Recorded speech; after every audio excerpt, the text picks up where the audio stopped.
Padulasan sa gitna ng EDSA? Yan ang katuwaan ng netizen sa wheelchair ramp na ito sa kabubukas lang na Philam Quezon City Station ng EDSA Busway. Tampulan ng tukso ang bagong rampa dahil ang tarik nito at baka raw dumausdos ang naka-wheelchair na bago. Dumausdos? Uy, naalala ko yung dausdos na yan ha. Picture. Mukha talaga matarik ito. Sangkay! Pero pinuntahan ng News 5 ang viral wheelchair ramp. Ang ramp na ito'y ginawa para sa mga PWD na papunta o manggagaling doon sa platform kung saan sumasakay o bumababa ng bus. Pero napansin namin na hindi man ito kasing tarik katulad nung nandun sa litrato sa social media, pero mahirap itong lakaran, paakyat man. Oo, wag mo nang i-justify na hindi kasing tarik yung naka sa social media. Hindi po nasunod yan eh. Merong hindi nasunod dyan, ha? Ito, papaliwanag. At lalong mas mahirap ito para dun sa mga naka-wheelchair o nakasaklay. Maging ang PWD group na Mabini Movement, sinabing hindi akma para sa kanila ang nag-viral na wheelchair ramp. Kasabay niyan, nanawagan din sila na gawing accessible sa mga PWD ang mga estasyon sa EDSA Busway. Sa ngayon, ang dami pa rin hindi accessible na lugar, lalo na ang carousel bus. Naandoon ang guidelines na dapat mag-comply ang gobyerno. Ang Department of Transportation nakatuwang ng MMDA sa pagpapagawa ng footbridge. Aminadong medyo matarik ang ginawang rampa. Kung pagbabasehan daw sa National Building Code, dapat sa bawat isang pulgadang angat ay may 12 inches na haba ang rampa. Hindi raw ito nasunod sa Philam. No, hindi nasunod yung tamang pamantayan ng paggagawa ng wheelchair ramp. Nako. Ano kaya ito? Hindi, ako nagtatanong lang ako, meron kayang kumita dito? Station. Nasita na raw ito ng DOTR isang linggo bagong Sabi dito, ang lakas ng PWD, that's so elevated. Hindi, actually, ano to, contest ata to eh. May contest sila dito. Kung sinong unang makaakyat, merong reward. Diba? Kurasyon ng footbridge. What the DOTR did is to contact yung contractor and nagsabi na kami sa kanila that things should be. Yan. So, eto yung sinasabi natin. Paulit-ulit natin sinasabi ito. Sabi nga nung kaibigan ko, di ba? Papaalala ko lang yung sinabi ng kaibigan ko. Kasi sinabi ko sa kanya, alam mo baka ang maging next kingmaker, yung mga gambling lords. Alam mo, sabi niya sa akin, hindi totoo yan, bay. Ang magiging next kingmaker ay yung mga kontraktor. Kasi ang laki ng kinikita ng isang kontraktor sa bawat proyekto. Yan nga yung sinabi ni Magalong, di ba? Magkano? Ilan na lang ang natitira sa proyekto? I think 40%. Kung naalala ko yung tamang numero na sinabi ni Mayor Magalong. Ganun na ang korupsyon sa Pilipinas ngayon. So dito, may kontraktor na kinokontak na mali ang ginawa. Hindi ko alam kung tinipid o sadyang, kasi alam mo ang problema ganito may bidding yan, di ba? So kunwari may amount na pinagkasunduan. Halimbawa lang hindi ko sinasabing ito yan 10 million halimbawa yung pagpagawa niyan. Ang ipapagawa lang dyan mga 4 million, 3 million, yung the rest corruption na. Mapupunta sa congressman, mapupunta dun sa ahensya, mapupunta dun kung saan kanino na napupunta yan. Okay? So ngayon, since dahil dyan, liliit ngayon yung gagawin. Diba? Ibig sabihin, liliit na. Kung ano man yung gagawin, magiging substandard na. Ganun na nangyayari. Kaya nga ang tanong natin dito, diba, is meron kayang kumita sa animal na project na to? 40% sa congressman, sabi ni Spencer. Ayan, tanong natin dito, may kumita na bang animal? Be rectified. Meron na kaming ongoing discussion with the contractor kung paano i-rectify. Habang hindi pa naaayos, maglalagay muna ang mga otoridad ng rubber mat para hindi madulas sa rampa. Sorry gusto nyo pukpuk ko sa ulo nyo yung rubber mat? Para daw hindi madulas. Okay. So, ibig din sabihin nun, kung hindi man madulas pababa, mahirap iangat lalo. Tama, mali? Anak ka ng wewe, oo. Ang maganda siguro niya, lagyan nyo ng lubid. Para gumaganon-ganon na lang yung naka-wheelchair, di ba? Ilulubid-lubid na lang niya, di ba? Alam mo, nakakalungkot Sa ibang bansa, grabe yung pag nagpupunta ka ng ibang bansa, maluluha ka talaga sa kapangit ng Pilipinas. Hindi ako Di ba yung mga ganitong simpleng bagay, siguradong ano sila lalo na sa PWD, sobrang PW friendly ng ibang bansa. At subukan mong humarang doon sa mga PWD na daanan, naku po, yari ka. Sa Pilipinas, ang ginagago nyo yung PWD.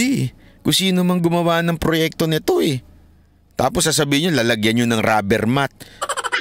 Paano yung lalagyan ng rubber mat? Di lalong mahirap umakyat. Putang ina, ginagago nyo talaga Sa 5 bagong gawang footbridge sa EDSA Busway, sa Philam QC Station lang daw may nakitang problema.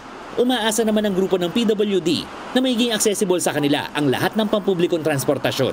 Nagbabalita mula sa Frontline, Gerard de la Peña, News 5. Kahit nga may nagtutulak, ang hirap niyan di ba? Eto sandali Meron, sabi sa meron daw i-assign ng MMDA na tagatulak. Tangina, kagagaguhan naman yan. Ewan, andyan na naman yung pautot ninyo Sandali Sandali Mga kapatid, Jiggy Manikad po, iba na ang may alam at may pakialam sa... Titingnan natin kung wait lang.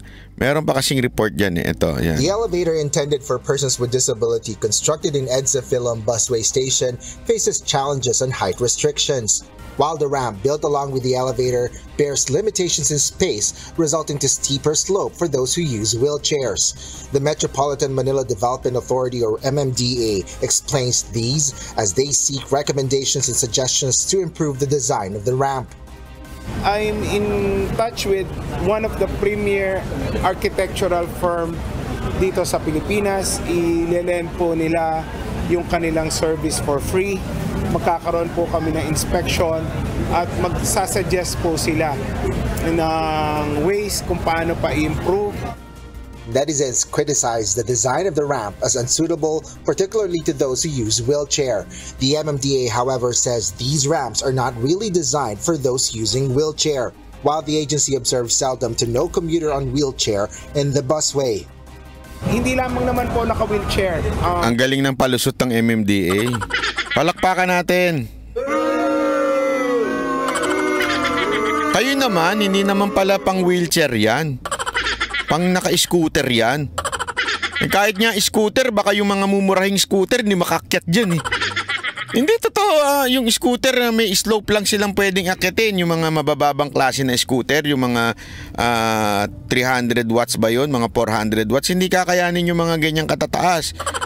Lalo na kasi laki ni Boss Dada yung sasakay tsaka ni Jay Guevara. Naku po.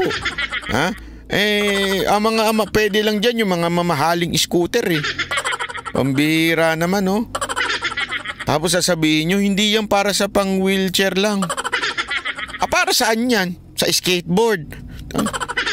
Para naman tayong ginagago Alam mo yan ang problema talaga sa sa gobyernong to Talagang kaysa na umamin na nagkamali, aayusin namin, magpapalusot pa. Gagamit ito. Mas marami po sa aming obserbasyon yung mga senior citizens, buntis, at yung may kapansanan na hindi naman po nagre-require ng wheelchair. So, hello? Tama ba dinig ko? Ito daw ay hindi pang wheelchair.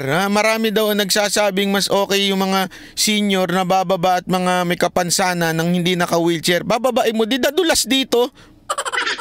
Anak ka ng wewe. Hindi naman tama na ang bababaan ng isang senior ay ganyan, nakadiretso. Hindi ho tama yun. Mas mahirap bumaba at umakyat sa ganyan kaysa sa hagdan. Grabing palusot pa, oo. MMDA naman, ano ba namang klaseng sagot yan? Nakakaputang ina lang pero hindi ko siya minumura pero nakakaputang ina lang as an expression. Diba? Ano to, ginagago nyo ba kami? Akyat ka dyan. Senior ka, sige dito ka umakyat, mas madali. Ipupusta ko sa'yo, mas gustong umakyat ng senior na nakahagdan. Kung talagang pang senior yan, hinagdan nyo na unti-unti. Alam nyo kung bakit? May architecture na ganyan. Nung tinira namin ng 1 buwan sa Japan nung nakaraang taon, meron silang footbridge na ang haba. unti-unti yung paakyat. Tapos sa kabila din, unti-unti din yung pababa. Tapos in between, merong ganun na pwedeng daanan ng, ewan ko kung anong pwede, yung bisikleta. Pwedeng iakyat doon yung bisikleta. Pero yung hagdan nila na pang PWD, although may elevator pero yung iba kasing mga matatanda doon sa Japan ayaw na nag-elevator, gusto maglakad na maglakad. Ang haba po na unti-unti yung pag-akyat. Ibig sabihin hindi nakakapagod. At pwedeng tumigil. Diyan, pag nakadiretsyong pa ganun, titigil ka, nakahawak ka, tutumba ka. Ano ba? Anak naman ng palusot ito, sir. MMDA. Ano bang klaseng palusot to? Nakakabuisit. Sorry sir Hindi ko po kayo sinisisi Wala po ako sinisising kasalanan ninyo. Pero ang sinasabi ko yung palusot ninyo, bulok.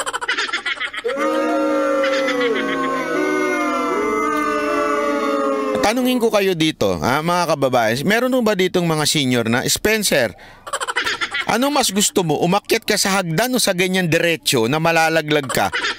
Sige nga. Spencer talaga pag matanda usapan, siya talagang tinanong, Hindi, kung kayo matanda, o mas gusto nyo ba yung medyo hagdan na lang na mahabang hagdan? Imagine niyo yung ganyan, kung talagang ang purpose para sa mga PWD o di kaya senior, di ba gagawin mo na lang hagdan? Kesa naman yung diretsyong pa ganun na pwede kang madulas.